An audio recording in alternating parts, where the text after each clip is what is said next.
സംസ്ഥാനത്തെ ഉന്നത പോലീസ് ഉദ്യോഗസ്ഥർ യോഗം വിളിച്ചു മുഖ്യമന്ത്രി.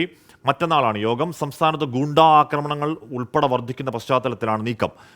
അരുൺരാജ് വിവരങ്ങൾ വെച്ചിരുന്നു. അരുൺ, അത്തരത്തിൽ ഗുണ്ടാ ആക്രമണങ്ങൾ വർദ്ധിക്കൽ മാത്രമല്ല, ഇപ്പോൾ ഇവിടെ ഒരു ഗാർഹിക പീഡന കേസിലെ പ്രതിയെ പോലീസ് കയ്യോടെ വിദേശത്തേക്ക് പോകാൻ ഒത്താശ ചെയ്തു കൊടുത്തൊക്കെ ഈ ദിവസങ്ങളിൽ വാർത്തയായതാണ്.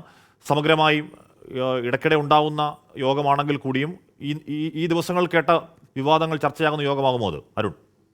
തീർച്ചയായും മുഖ്യമന്ത്രി വിദേശത്ത് നിന്ന് വന്ന ശേഷം ആദ്യമായിട്ടാണ് ഉന്നത പോലീസ് ഉദ്യോഗസ്ഥരുമായി യോഗം വിളിക്കുന്നത്. പന്തീരാങ്കാവ് കേസ്, അതുപോലെ തന്നെ സംസ്ഥാനത്ത് വർദ്ധിച്ചു വരുന്ന ഗുണ്ടാക്രമങ്ങൾ, ഈ കേസുകളിലെല്ലാം തന്നെ പോലീസിന്റെ ഭാഗത്ത് വലിയ വീഴ്ച ഉണ്ടായതായാണ് നിലവിൽ മുഖ്യമന്ത്രിയും അതുപോലെ തന്നെ സംസ്ഥാന ആഭ്യന്തര വകുപ്പും വിലയിരുത്തുന്നത്. ഇതുമായി ബന്ധപ്പെട്ടാണ് ഉന്നത ഉദ്യോഗസ്ഥരുടെ യോഗം വിളിച്ചുകൊണ്ട് ഇക്കാര്യത്തിൽ അടിയന്തരമായ ശ്രദ്ധ കേന്ദ്രീകരിക്കണമെന്ന നിർദ്ദേശം മുഖ്യമന്ത്രി നൽകാൻ ഇപ്പോൾ ഉദ്ദേശിക്കുന്നത്.